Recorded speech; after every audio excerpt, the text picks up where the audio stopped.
आपको बता दें कि भारतीय कुश्ती संघ पर खेल मंत्रालय ने बड़ा एक्शन लिया है। खेल मंत्रालय ने भारतीय कुश्ती संघ की मान्यता को रद्द कर दिया है। नए अध्यक्ष संजय सिंह को भी निलंबित कर दिया गया है। अभी खेल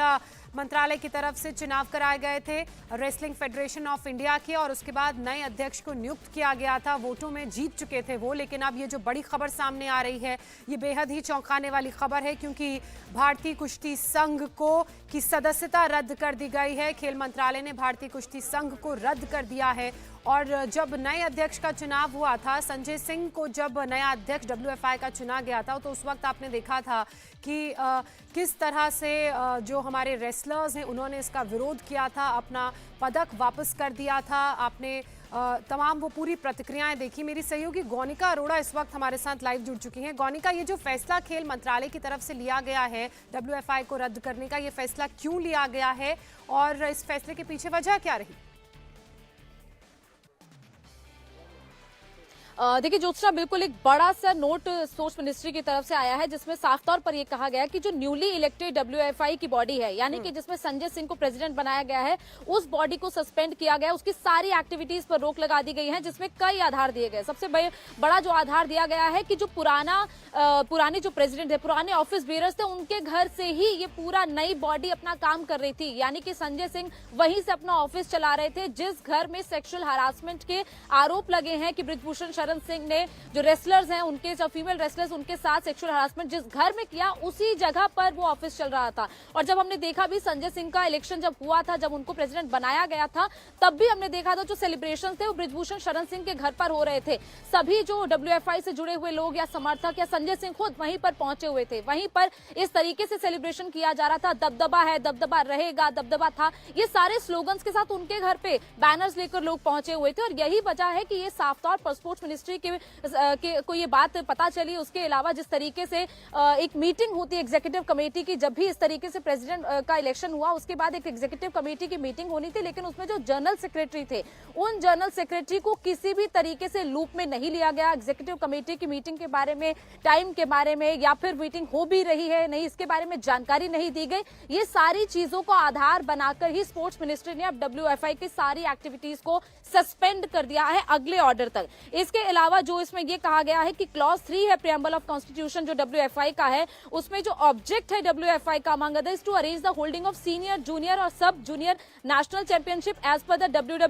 UWW rules by the executive committee. यानी कि एग्जीक्यूटिव कमेटी इसमें सबसे अहम रोल अदा करती है, जिसके सारे सदस्य हैं। लेकिन उस एग्जीक्यूटिव कमेटी के सारे कामकाज को देखने का जो एक काम है वो जनरल सेक्रेटरी का भी होता है, लेकिन उस जनरल सेक्रेटरी को लूप में नहीं लिया गया। जनरल सेक्रेटरी को किसी चीज के बारे में जानकारी नहीं दी गई। ऑफिस बेयरर्स पुराने ही काम कर रहे थे, पुरानी जगह से ही वो ऑफिस चल रहा था। यानी साफ तौर पर यह भी कहा गया कि पुराने ऑफिस बेयरर्स के कंट्रोल में चल रहा था नई बॉडी, जबकि पुरानी बॉडी से ही प्रॉब्लम थी सभी रेसलर्स को। यह कहा गया था कि जो पुरानी बॉडी, यानी कि जिसके प्रेसिडेंट बृजभूषण शरण सिंह थे, उन्हीं पर जब आरोप लगे थे, तो वो उन्हीं के कंट्रोल में जब नई बॉडी चल रही है, तो इस इलेक्शन का भी कोई मतलब नहीं रह जाता, नए प्रेसिडेंट का भी कोई मतलब नहीं रह जाता। और यही वजह है कि साक्षी मलिक ने और इसके अलावा बजरंग पुनिया, तमाम रेसलर्स ने जब उस दिन प्रेस कॉन्फ्रेंस की, उन्होंने साफ तौर पर यही कहा कि राइट हैंड है संजय सिंह, जो नए प्रेसिडेंट संजय सिंह, वो बृजभूषण शरण सिंह के राइट हैंड है और उन्हीं को प्रेसिडेंट बना दिया जाता है। गौनिका, एक बात और बताइए, जब प्रेसिडेंट की नियुक्ति हुई थी रेसलिंग फेडरेशन ऑफ इंडिया के, उस वक्त खेल मंत्री की तरफ से बयान सामने आया था कि जो खिलाड़ी अपने मेडल्स वापस कर रहे हैं, या जैसे साक्षी मलिक ने बोला था वो कुश्ती से संन्यास ले रही हैं, ये उनका निजी फैसला है, खेल मंत्रालय की तरफ से इसको लेकर कोई दबाव नहीं है। तब इस बात पर क्यों नहीं विचार किया गया? क्या कह सकते हैं कि खिलाड़ियों का प्रेशर अब इस पूरे मामले में काम कर रहा है? देखिए जाहिर तौर पर प्रेशर भी, लेकिन उसके बाद जो एक्टिविटीज WFI की देखी गई, क्योंकि WFI अब एक नई इलेक्टेड जो बॉडी उसकी है, अगर वो अपने रूल्स के हिसाब से काम नहीं करेगी, जो भी उनका कोड होता है, यानी कि जिस तरीके से जो नेशनल स्पोर्ट्स डेवलपमेंट कोड है उसका उल्लंघन किया गया, WFI के कॉन्स्टिट्यूशन का उल्लंघन किया गया कि पुरानी बॉडी के ऑफिस बेयरर्स को उसमें इंक्लूड किया गया, पुरानी जगह से वो ऑफिस चल रहा है, पुराना जो ऑफिस बेयरर्स है उनके कंट्रोल में वो बॉडी चल रही है, तो जाहिर तौर पर ये तमाम एक्टिविटीज हैं जिसको देखते हुए स्पोर्ट्स मिनिस्ट्री की तरफ से ये फैसला लिया गया कि जब एक इंडिपेंडेंट बॉडी इंडिपेंडेंट तरीके से काम ही नहीं कर रही है तो आखिर उस बॉडी का मतलब क्या रह जाता है। वो प्रेसिडेंट के पास जब इतनी पावर ही नहीं है, वो प्रेसिडेंट पुराने प्रेसिडेंट के कंट्रोल में काम कर रहे हैं, पुराने ऑफिस बीयरर्स के कंट्रोल में वो कमेटी काम कर रही है, तो जाहिर तौर पर उसका कोई मतलब नहीं रह जाता। और ऐसी शिकायतें जाहिर तौर पर स्पोर्ट्स मिनिस्ट्री के पास पहुंचती होंगी। स्पोर्ट्स मिनिस्ट्री का स्टैंड हमेशा से रेसलर्स के मामले में यही रहा है कि ये उनका निजी फैसला है, लेकिन उनका ये कहना था कि हम लोग मीडिएट कर रहे हैं, हम उनसे बातचीत कर रहे हैं। लेकिन उस दिन जब आखिरी ये हुआ कि संजय सिंह को इलेक्ट कर लिया गया, तब स्पोर्ट्स मिनिस्ट्री की तरफ से स्पोर्ट्स मिनिस्टर ने ही ये कहा कि ये उनका निजी फैसला है। लेकिन जाहिर तौर पर एक पब्लिक प्रेशर भी जरूर रहता है कि जब इतना बड़ा ऐलान कर दिया जाता है एक रेसलर की तरफ से, एक नेशनल चैंपियन की तरफ से कि वो कुश्ती छोड़ रही हैं, अपने मेडल्स वो वापस कर रहे हैं, तो जाहिर तौर पर ये प्रेशर भी रहता है। लेकिन उसके साथ साथ एक WFI जो बॉडी इंडिपेंडेंट बॉडी है, जो वो इंडिपेंडेंट तरीके से काम ही नहीं कर पा रही है, तो जाहिर तौर पर उसकी विश्वसनीयता पर सवाल उठेंगे। और बाकी जो लोग जो और भी पहलवान आगे आ रहे हैं, जो रेसलर्स आगे आ रहे हैं, जो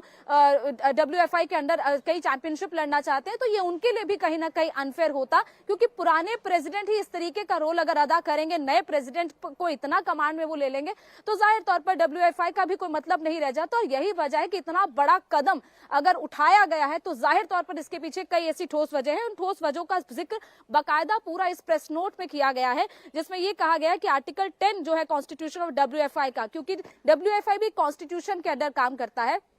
ऐसे में उसके under who has been made responsible for carrying out the general business of federation, secretary को बनाया गया था इसीलिए जनरल सेक्रेटरी को, कि वो पूरा बिजनेस जो इसका WFI का होता है उसको हैंडल करें, keeping the minutes of the meeting, maintaining all the record. तो ये जाहिर तौर पर एक कंप्लेंट भी गया होगा, शायद जनरल सेक्रेटरी की तरफ से भी ये कंप्लेंट हो सकता है कि उनकी तरफ से कि उनको लूप में नहीं लिया गया, उनको मीटिंग्स के बारे में जानकारी नहीं दी गई, उनको इन सभी मीटिंग से बाहर रख के, एग्जीक्यूटिव कमेटी के मीटिंग से बाहर रख के सारा काम WFI का हो रहा है। तो जाहिर तौर पर ये कई इंटरनल कंप्लेंट्स भी गई होंगी, स्पोर्ट्स मिनिस्ट्री के पास कई और जगह से भी इनपुट्स आ रहे होंगे, और जो रेसलर्स की तरफ से या जो पब्लिक प्रेशर है वो भी जाहिर तौर पर होगा। तो ये सारी चीजें जो कलेक्टिव तरीके से सामने आ रही हैं, वो जाहिर तौर पर इस स्पोर्ट्स मिनिस्ट्री के बिल्कुल गौनिका, और इस वक्त उस चिट्ठी का जिक्र करना बड़ा जरूरी हो जाता है। जो दर्शक स्क्रीन पर देख रहे हैं, सस्पेंशन जो हुआ है WFI का, जो अभी जिसका चुनाव हुआ था, जिसमें संजय सिंह अध्यक्ष चुने गए थे रेसलिंग फेडरेशन ऑफ इंडिया का, उसका क्यों सस्पेंशन हुआ है, उसके कारण दरअसल बताए गए हैं।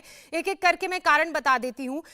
सबसे पहले तो 21 तारीख का जिक्र करना बड़ा जरूरी हो जाता है, क्योंकि ये वही तारीख है जिस दिन संजय कुमार सिंह को WFI का प्रेसिडेंट यानी कि अध्यक्ष नियुक्त किया गया था रेसलिंग फेडरेशन ऑफ इंडिया का। और उसी दिन इस बात का उन्होंने अनाउंसमेंट किया था कि अंडर 15 और अंडर 20 के, यानी कि जो 15 के एज ग्रुप और 20 के एज ग्रुप के रेसलर्स हैं, उनका रेसलिंग का कंपटीशन इसी साल दिसंबर में ही ऑर्गेनाइज कराया जाएगा। और ये नेशनल कंपटीशन की बात हो रही है, और इसका जो ऑर्गेनाइजेशन होगा वो नंदिनी नगर में होगा, यानी कि ये जो रेसलिंग की प्रतियोगिताएं हैं ये नंदिनी नगर गोंडा में आयोजित की जाएंगी। और जैसे ही अनाउंसमेंट हुई संजय सिंह की तरफ से, उसके बाद